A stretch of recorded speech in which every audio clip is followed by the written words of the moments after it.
District যুব কংগ্রেসের সভাপতি মৌসুম বাহন ডাঙ্গলিয়া, মহিলা কংগ্রেসের সভানেত্রী হাফিজা বেগম ডাঙ্গলিয়ানি, প্রদীপ কংগ্রেসের সম্পাদক সকল প্রসেনজিৎ চৌধুরী ডাঙ্গলিয়া, অমৃত গগৈ ডাঙ্গলিয়া, রাজকুমার নির্মিত ডাঙ্গলিয়া, সাধারণ সম্পাদক উদিত ভানু ডাঙ্গলিয়া, ইয়াত উপস্থিত থকা সঞ্জিত জনি ডাঙ্গলিয়া, ভুলেশ লগাসু ডাঙ্গলিয়া, নীলকান্ত পেগু ডাঙ্গলিয়া, লক্ষণা দলে ডাঙ্গলিয়া, ব্লক কংগ্রেসের সভাপতি সকল প্রার্থী সুফিয়া ডাঙ্গলিয়া, সুভাষ জিঙ্গা ডাঙ্গলিয়া, মহিলা সভানেত্রী মীনাক্ষী গগৈ ডাঙ্গলিয়ানি, পাপন গগৈ ডাঙ্গলিয়ানি, মঞ্চত উপস্থিত থকা আমাৰ বিশিষ্ট ব্যক্তিসকল, ইয়াত উপস্থিত থকা শ্ৰদ্ধা যুৱ কংগ্ৰেছৰ বন্ধুসকল, শ্ৰদ্ধা আইসকল, বয়োজ্যেষ্ঠসকল, সাংবাদিক বন্ধুসকল,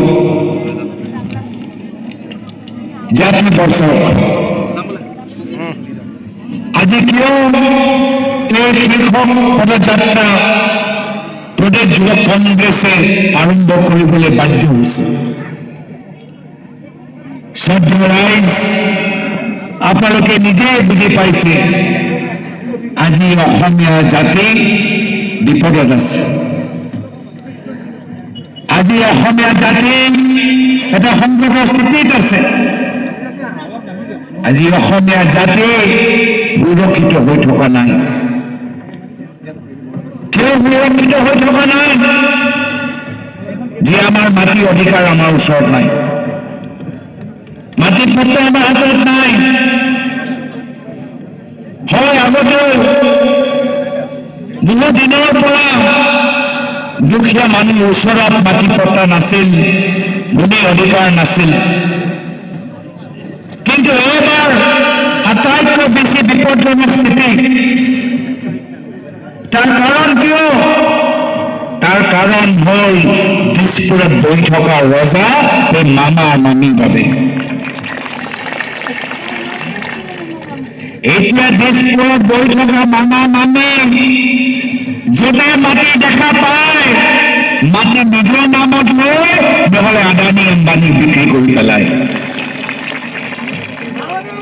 আৰু কাৰো মাটি সুৰক্ষিত হৈ থকা নাই, কোনো অসমীয়া মানুহৰ মাটি সুৰক্ষিত হৈ থকা নাই, কোনো জনজাতিৰ মাটি সুৰক্ষিত হৈ থকা নাই, কোনো ছিক্স শেডিউলৰ মাটি সুৰক্ষিত হৈ থকা নাই, কোনো বনভূমি থকা মানুহৰ মাটি সুৰক্ষিত হৈ থকা নাই। মামা য'তে বিচাৰে তাতে উচ্ছেদ কৰে আৰু বিচাৰিলে six schedule area Karbi Bodo Mising মানুহৰ বিঘা বিঘা মাটি আদানীক বিক্ৰী কৰি পেলায়। ইমান দিন আমাৰ বিভিন্ন জনগোষ্ঠী জনজাতি সংগ্ৰাম কৰিলে, ছিক্স শেডিউলেৰে সংগ্ৰাম কৰিলে, কাৰ্বিসকলে সংগ্ৰাম কৰিলে, বড়োসকলে সংগ্ৰাম কৰিলে, একো লাভ নহল। জনজাতিৰ 40,000 বিঘা মাটি মুখ্যমন্ত্ৰী হিমন্ত বিশ্ব শৰ্মা ডাঙৰীয়াই আদানী আৰু আম্বানীক বিক্ৰী কৰি। তো শ্ৰদ্ধা ৰাইজ, চাওক, আজি মিচিং জনগোষ্ঠী ছিক্স শেডিউলৰ দাবী কৰি আছে। ভাবিছে ছিক্স শেডিউল থাকিলে মাটি সুৰক্ষিত হৈ থাকিব। মই আপোনালোকক কৈছো, যেতিয়ালৈকে হিমন্ত বিশ্ব শৰ্মা ডাঙৰীয়া অসমৰ মুখ্যমন্ত্ৰী হৈ থাকে কোনো খিলঞ্জীয়া ভূমিপুত্ৰ মাটি সুৰক্ষিত হৈ থাকিব নোৱাৰে। যদি নিজৰ মাটি সুৰক্ষিত লাগে প্ৰথমে দিছপুৰৰ পৰা মুখ্যমন্ত্ৰী হিমন্ত বিশ্ব শৰ্মা ডাঙৰীয়া খেদি পেলাব লাগিব।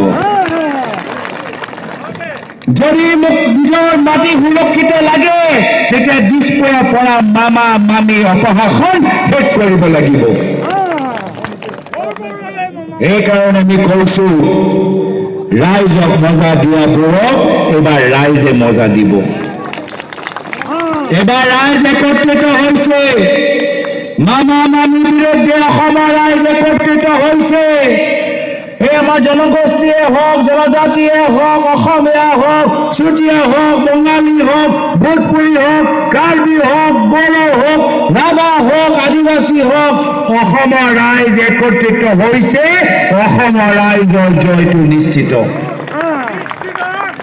এইবাৰ বিধানসভা নিৰ্বাচন কোনো ৰাজনৈতিক দলৰ মাজত নিৰ্বাচন হৈ থকা নাই।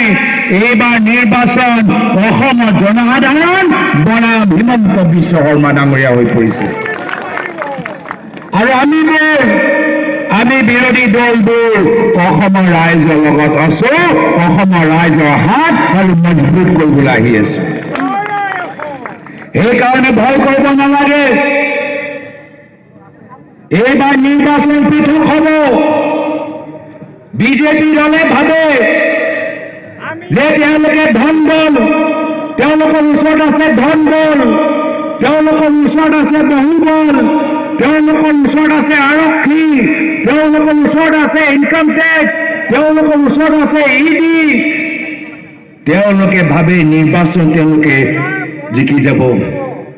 কিন্তু এইবাৰ নিৰ্বাচন পৃথক হ'ব।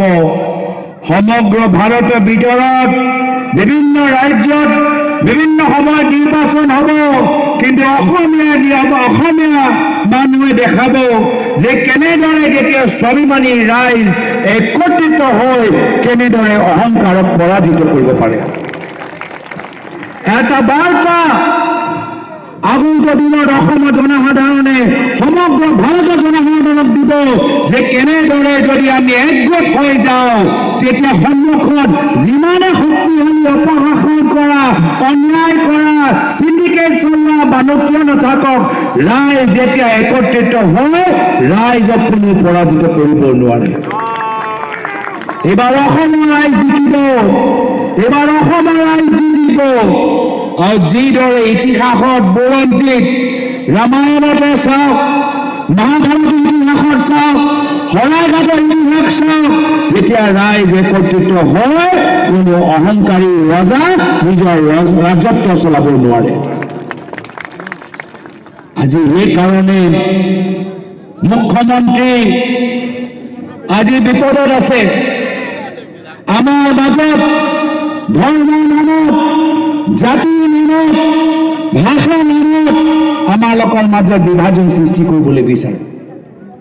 আমি বৰ অসমৰ বাসিন্দা, আমি বৃহত্তৰ অসমৰ, আমি অসমবাসী, আমি শান্তিত থাকিবলৈ বিচাৰো, সম্প্ৰীতিত থাকিবলৈ বিচাৰো। কিন্তু মানুহে আজি কংস মামাৰ দৰে মাত্ৰ নিজৰ গাড়ী সুৰক্ষিত কৰিবলৈ এতিয়া ভায়েকৰ ককায়েকৰ মাজত কাজিয়া লগাই আছে। কেতিয়াবা আহোম আৰু মিচিঙৰ মাজত, কেতিয়াবা কাৰ্বি আৰু ভোজপুৰীৰ নামত, কেতিয়াবা অসমীয়া আৰু বঙালীৰ নামত, কেতিয়াবা ব্ৰহ্মপুত্ৰৰ বৰাকৰ নামত তেওঁলোকৰ এটাহে কাম আমাক ভাগ ভাগ কৰা। কিন্তু আমি ভাগ ভাগ নহওঁ। আমি নিজৰ ইতিহাস মনত পেলাম যে কেনেদৰে স্বাধীনতা সংগ্ৰামত আমাৰ অসমীয়া মানুহবোৰ একত্ৰিত হৈ ব্ৰিটিছক খেদিছিলে। এয়া হ'ল আমাৰ অসমৰ বুৰঞ্জী, এয়া হ'ল আমাৰ অসমৰ ইতিহাস, যে কেনেদৰে বিভিন্ন সময়ত চিপাহী আন্দোলনৰ আগতে আমি অসমত ব্ৰিটিছৰ বিৰুদ্ধে আন্দোলন কৰিছিলোঁ। এয়া হ'ল আমাৰ ইতিহাস, এই বৰ অসমৰ ইতিহাস। আজি এই কাৰণে আজি অসমৰ জনসাধাৰণে কৈছে যে আমি এই মুখ্যমন্ত্ৰীৰ পৰা ভয় নকৰোঁ। আৰু মুখ্যমন্ত্ৰীৰ কথাবোৰ লাহে লাহে পাতল হৈ পৰিছে, পাতল হৈ পৰিছে। এতিয়া কোনোবাই মুখ্যমন্ত্ৰীৰ কথাৰ ওপৰত বিশ্বাস কৰেনে? বিশ্বাস কৰে নেকি? ডাঙৰকৈ বিধানসভাৰ ভিতৰত এটা 6 জনগোষ্ঠীৰ ৰিপৰ্ট আনিলে, ঢোল তাল বজালে আৰু পিছত ক'লে যে